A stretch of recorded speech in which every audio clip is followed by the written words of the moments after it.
Hi Sweety, వీటి పరిస్థితి ఏంటండి? ఇది బీగిల్ అంటారు మేడం. కోపంగా ఉన్నాయంట ఇవి. మీకు చూడటానికి ఇంతే చిన్నగా కనబడతాయి మేడం, ఒకసారి చూడండి. హుహు.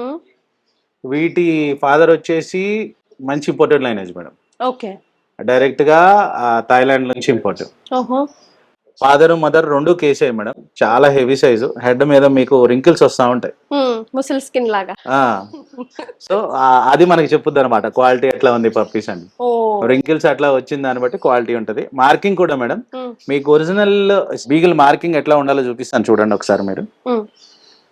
ఇదే మేడం, ఇక లైన్ ఉంది చూసారా? హ్మ్.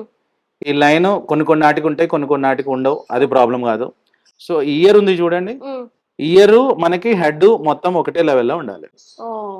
ఓకే. చాలా మందికి తెలియదు ఒరిజినల్ బ్రీడ్ మనకు అవునా కాదా అని. కొంతమందికి ఏంటంటే చిన్న ఇయర్స్ ఉంటాయి. హుహు. మార్కింగ్ సేమ్ మార్కింగ్ ఉండొచ్చు, కాకపోతే Okay. చిన్న ఇయర్స్ ఉంటాయి. బీగిల్ ఎప్పుడైనా మేడం లెంత్ ఇయర్స్ ఉంటాయి. ఓకే. ఫేస్ మొత్తం కవర్ అవ్వాలి. హుహు. ఇంకోటి 4 legs అనేవి కంపల్సరీగా వైట్ ఉంటాయి మేడం. చూడండి ఒకసారి. హస్కీ గానీ బీగల్ గానీ మేడం, లెగ్స్ 4 కింద మోకాల నుంచి కింద వరకు కంపల్సరీగా వైట్ ఉంటాయి. బయట ఉండాలి ఇదంతా. టైల్ అనేది వైట్ ఇక్కడ. ఓకే. ఎడ్జ్ లో. హస్కీకి బీగిల్ కి ఉండాల్సిన క్వాలిటీస్ మేడం, ఒరిజినల్ మనం గైడ్ చేసుకుంటాకి అనలైజ్ చేసుకుంటాను. ఎస్. సపోజ్ ఎక్కడన్నా ఏదైనా బీగిల్ ప్లాన్ చేస్తున్నారు అనుకోండి, ఈ ఆప్షన్స్ మటుకి ఈ ఖచ్చితంగా ఫీచర్స్ check మటుకి కంపల్సరీ చెక్ చేసుకోండి. హ్మ్. ఇయర్ కంపల్సరీగా బార్ ఉండాలి మేడం. ఓకే. 4 legs వైట్ ఉండాలి, టైల్ వైట్ ఉండాలి. టేల్ వైట్ ఉండాలి. ఓకే. యా.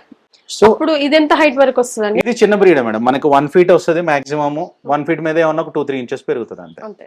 సో ఇది మేడం, ఎవరికన్నా హెయిర్ వద్దు అనుకుంటున్నారు, టాయ్ బ్రీడ్ కావాలి, హెయిర్ వద్దు అని అనుకుంటున్నారు, హెయిర్ తక్కువ ఉండాలి అనుకునే వాళ్ళకి బీగల్ బెస్ట్ ఆప్షన్.